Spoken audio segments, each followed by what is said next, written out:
UN Security Council weighs measure rejecting US decision over Jerusalem.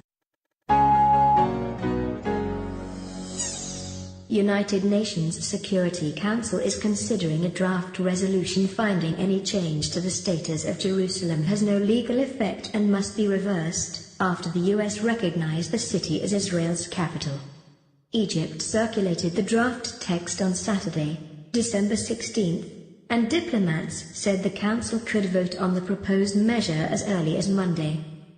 Breaking with the international consensus, US President Donald Trump this month announced that he would recognize Jerusalem as Israel's capital and remove the US embassy from Tel Aviv, sparking protests and strong condemnation.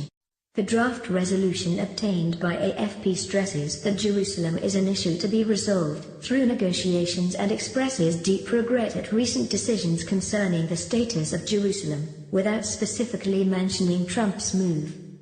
Any decisions and actions which purport to have altered the character, status or demographic composition of Jerusalem have no legal effect, are null and void and must be rescinded, it says.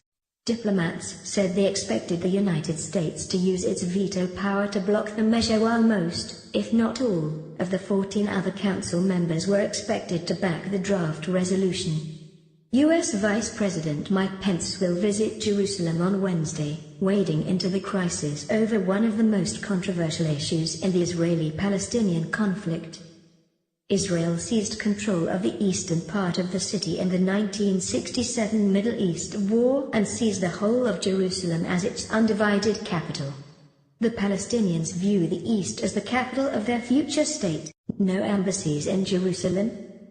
The draft resolution calls on all countries to refrain from opening embassies in Jerusalem, reflecting concerns that other governments could follow the U.S. lead.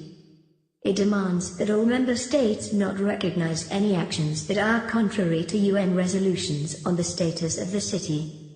Several UN resolutions call on Israel to withdraw from territory seized during the 1967 war and have reaffirmed the need to end the occupation of that land. The Palestinians had sought a toughly worded draft resolution that would have directly called on the U.S. administration to scrap its decision. But some U.S. allies on the Council such as Britain, France, Egypt, Japan and Ukraine were reluctant to be too hard-hitting and insisted that the proposed measure should reaffirm the position enshrined in current resolutions, diplomats said. Backed by Muslim countries, the Palestinians are expected to turn to the UN General Assembly to adopt a resolution rejecting the U.S. decision, if, as expected, the measure is vetoed by the United States at the Council. Aside from the United States, Britain, China, France and Russia can veto any resolution presented at the Council, which requires 9 votes for adoption. Click subscribe button below to keep updated with global breaking news.